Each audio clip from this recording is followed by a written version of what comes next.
Well 31,302 लोगों ने आज गूगल से एक ही सवाल करा कि okay Google play Jasprit Bumrah. Google ने कहा जसप्रीत बुमराह इज अनप्लेएबल। यार जसप्रीत बुमराह द लीडर ये और खतरनाक लग रहे हैं, और उनके साथ साथ डीएसपी मोहम्मद सिराज भी वहां पर थे, इक्वली थ्रेटनिंग। लेकिन इनके अलावा जो हर्षित राणा ने किया, जो डेब्यूटेंट हर्षित राणा ने किया, वो मेरी फेवरेट मेमोरी रहेगी इस पूरे मैच की। आज के पूरे दिन की तो डेफिनेटली वो फेवरेट मेमोरी रहने वाली है, बिकॉज यार वो ट्रेविस हेड ने ना बड़े जख्म दिए। ट्रेविस हेड ने जो वर्ल्ड कप में हमारे साथ किया था, yes we were no wounded, और आज भी जब हम उसको हमारी हमें कोई उसकी क्लिप दिखा देता था तो मैं लाइक यार क्या हो रहा है यार। बट आज वो विकेट, और जिस तरह से वो विकेट है, अगर आपको वर्ल्ड कप में याद होगा तो एग्जैक्टली उन्हीं बॉल्स पर वो बच रहे थे थोड़े थोड़े इंच से, और उस थोड़े इंच को अंदर क्लोज लेकर आया, और उस विकेट ने, वो कहते हैं ना कि इंटरनेशनल डेब्यू आपको कैसे करना है, तो जो ऑस्ट्रेलिया में कौन कौन खेल रहा है, ट्रेविस हेड खेल रहा है, उनको बोल्ड करना है। मतलब ये ड्रीम डेब्यू यार, एक इंटरनेशनल बॉलर का ये ड्रीम डेब्यू है, और इससे बेहतर आप कुछ भी एक्सपेक्ट नहीं कर सकते। और खबर तो ये भी आ रही है कि ट्रेविस हेड ड्रेसिंग रूम में जाकर कह रहे हैं कि यार कोई ब्लू में था ही नहीं, मैं कैसे करता परफॉर्म कैसे करता, ऑपोजिशन ब्लू में थे ही नहीं। But yes we must agree कि जब हम 150 पर ऑल आउट हो गए,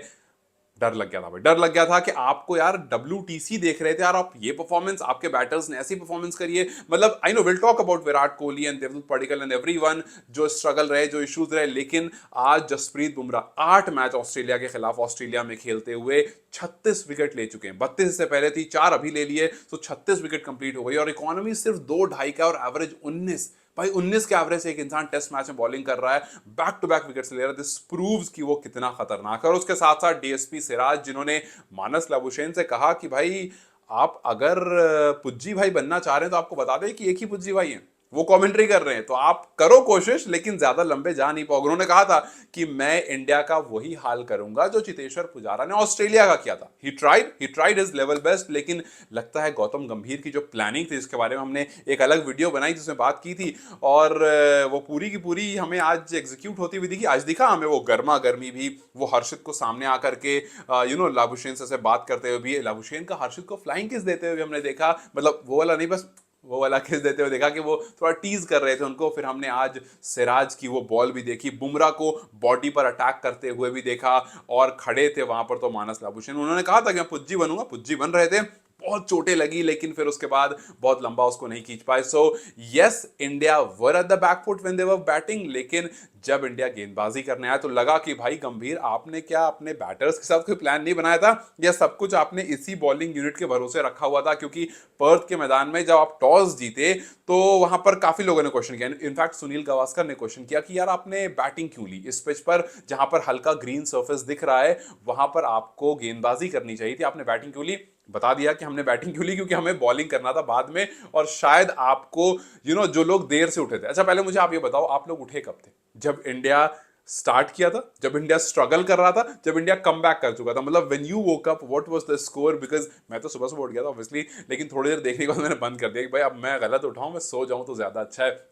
एंड सी कि व्हाट ऑस्ट्रेलिया हैज डन, कि ऑस्ट्रेलिया जब आई गेस 5 विकेट गिर चुकी थी, and I overheard my mom saying कि यार नहीं नहीं नहीं, ये ऑस्ट्रेलिया ये कुछ भी कर सकता है, यहाँ से ये कम बैक कर लेंगे। आई मीन ऑस्ट्रेलिया ने ना जनरेशंस को दर्द दिया है, तो ये वो डिजर्व करते हैं। ऑस्ट्रेलिया डिजर्व दिस 67/7, क्योंकि हम भी 36 पर ऑल आउट हुए हैं, हम भी कम स्कोर पर ऑल आउट हुए, हम भी 150 पर ऑल आउट हुए, और ये सारी जो इनिंग्स थी ना, और वो जो पैट कमिंस का ईगो कहो, एग्रेशन कहो, ठीक है प्रोफेशनलिज्म में ये सारी चीजें आती हैं, लेकिन कहीं ना कहीं ये फाइट बैक जरूरी थी। कहीं ना कहीं मानस लाबुशेन को ये पता चलना था कि भाई इतना भी आसान नहीं चितेश्वर पुजारा बनना, और कहीं ना कहीं मिचेल स्टार्क हो गए, हेजलवुड हो गए, इनको ही पता होना था कि भाई हमारे पास माना कि इनएक्सपीरियंस बॉलिंग अटैक है, माना कि आपके पास जो सबसे लोवेस्ट है पैट कमिंस आप तीनों में से विकेट के मामले में, और उससे भी हम कम है अक्यूमुलेटिव सब मिलाकर भी, लेकिन फिर भी वी आर स्ट्रॉन्ग इनफ कि हम आगे आकर के आपको फाइट दे सके। खैर फिलहाल we are 67/7, and we hope कि कल हम जब शुरुआत करें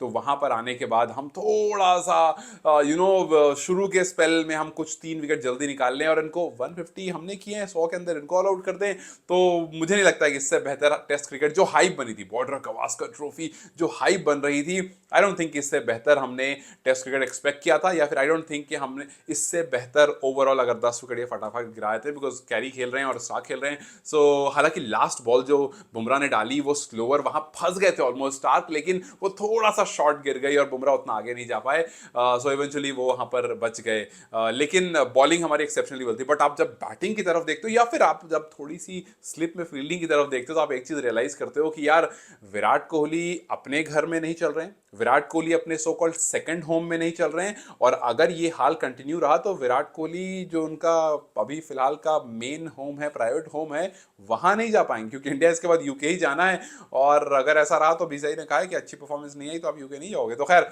देखना यह है कि जो फर्स्ट होम में खराब परफॉर्मेंस रही, सेकंड होम में जो आपका डिप डाउन रहा आज, जिस तरह से, हालांकि जिस तरह से वो आउट हुए उसको लेकर के बहुत लोग उनको डिफेंड कर रहे हैं कि भाई वो बॉल एक दूसरी तरह से, मतलब it was not expected, unexpectedly वो बाउंस हो गया था और वहां पर विराट आउट हो गए। So I must say this to you all कि यार इंटरनेशनल क्रिकेट है, विराट नोज कि वहां पर अनवेरिएबल बाउंस है, विराट को पता है कि कैसे होना है, उनको क्रीज से उतना बाहर निकल कर खेलना। आई एम नॉट एक्सपर्ट, तो मैं ये नहीं बोलूंगा कि आप बाहर निकलो या अंदर निकलो, बट यस मैं ये जरूर बोलूंगा कि विराट नोज इट, विराट को पता है कि बॉल कहां से बाउंस करेगी कहां से नहीं करेगी, he has prepared about it and that's why वो उतना आगे निकल खेल रहे थे। It was all and all Hazlewood's class जिसने विराट कोहली का विकेट लिया। सो नो, विराट की उस विकेट में कोई एक्सक्यूज नहीं है because Virat was at fault, Virat ने उस बॉल को अच्छे से जज नहीं किया। वो बॉल अनइवन बाउंस से पहले भी बॉल अनइवन बाउंस हो रही थी, KL Rahul was trying his best, he was staying there and he just got unlucky because जिस तरह से आज सबका विकेट गिरा और जिस तरह से केएल राहुल आज खेल रहे थे, he was the only guy जो लग रहा था कि नहीं यार आज रिस्क लेने के मूड में बिल्कुल भी नहीं है, और आज चेतेश्वर पुजारा 2.0 बन करके ये खेल रहा है। बट वो एक अनलकी सा डिसमिसल जो कि बैट पैड, और मुझे सबसे हैरानी की बात ये लगी कि भाई आप ऑस्ट्रेलिया, जहां हम हजारों कैमरों की बात करते हैं, जहां हम बात करते हैं कि यार इससे अच्छी ब्रॉडकास्टिंग कहीं नहीं होती है, वहां उसके पास इनफ एविडेंस नहीं था दिखाने के लिए। जब थर्ड अंपायर ने कहा कि भाई मुझे दूसरा एंगल दिखाओ, तो उसने क्या दिखाया? उसने कुछ भी नहीं दिखाया। उसने एक एंगल पीछे से दिखाया, एक एंगल बहुत दूर का दिखाया, बट क्लोज का कोई भी एंगल नहीं दिखाया। आउट होने के बहुत देर बाद एक आध एंगल और निकल गया जो बहुत क्लियर था। और जब थर्ड अंपायर ने ये बात कही कि भाई मुझे पीछे वाले एंगल से क्लैरिटी नहीं आ रही, आप दूसरा एंगल दिखाओ, दूसरे एंगल से आपको कुछ नहीं पता, आपने बोला कि इस एंगल से मुझे कुछ पता नहीं चल रहा है, जब आपको क्लैरिटी नहीं थी आपने उसको आउट कैसे दे दिया? I mean when you are in doubt तो वो बैट्समैन नॉट आउट होता है हमेशा, अगर main umpire, on field umpire ने उसको आउट दिया। ये बहुत बेसिक है क्रिकेट का, लेकिन आई डोंट नो, वहां पर एक इंग्लिश अंपायर बैठा था तो शायद वो इस मूड में नहीं थे कि, क्योंकि obviously after all he is a human being, और कहीं ना कहीं वो प्रोफेशनलिज्म थोड़ा सा ओवरटेक कर, आई मीन प्रोफेशनलिज्म थोड़ा सा नीचे रह जाता है, और आपका पर्सनल ग्रज जो रहता है वो थोड़ा सा कहीं ना कहीं प्रोफेशनलिज्म के ऊपर आ जाता है। और इस वजह से, सिर्फ उसी वजह से, और क्या ही रीजन हो सकता है केएल राहुल को आउट देने का? बिकॉज एवरी सिंगल गाय, चाहे वो वसीम अकरम हो, चाहे वो ऑस्ट्रेलिया के कोई सो कमेंटेटर हो, चाहे वो इंडियन कमेंटेटर हो, सबने ये बात साफ साफ कही कि वो आउट नहीं था और बस वो अनलकी रह गए। So yes, he was unlucky and but thank God कि इंडिया अनलकी नहीं रहा। थैंकफुली इंडिया के बॉलर्स ने अच्छा कर दिया और हमें वो सब कुछ मिल गया जो हम उम्मीद करके बैठे थे फर्स्ट इनिंग के बाद। लेट्स होप कि सेकंड इनिंग बैटर्स के लिए अच्छी हो, बिकॉज फोर्थ इनिंग में ये पिच बहुत ज्यादा खतरनाक होने वाली है, और दैट्स द ओनली रीजन कि इंडिया ने पहले बैटिंग ली, बिकॉज इंडिया फोर्थ इनिंग में बैटिंग नहीं करना चाहता था एंड ऑस्ट्रेलिया को फोर्थ इनिंग में बैटिंग करनी पड़ेगी, और अगर अच्छा स्कोर बोर्ड पर लग गया सेकंड इनिंग में तो फिर ये टेस्ट मैच हमारा हो जाएगा। खैर, what was your crucial and your interesting and your wonderful moment in the day one of Perth test? Do let me know comment section, and मुझे जरूर बताना सोकर कब उठे थे, so that I will understand कि आपने कौन सा वाला स्कोर देखा। Till then you guys take care, I will see you maybe in the evening, bye bye.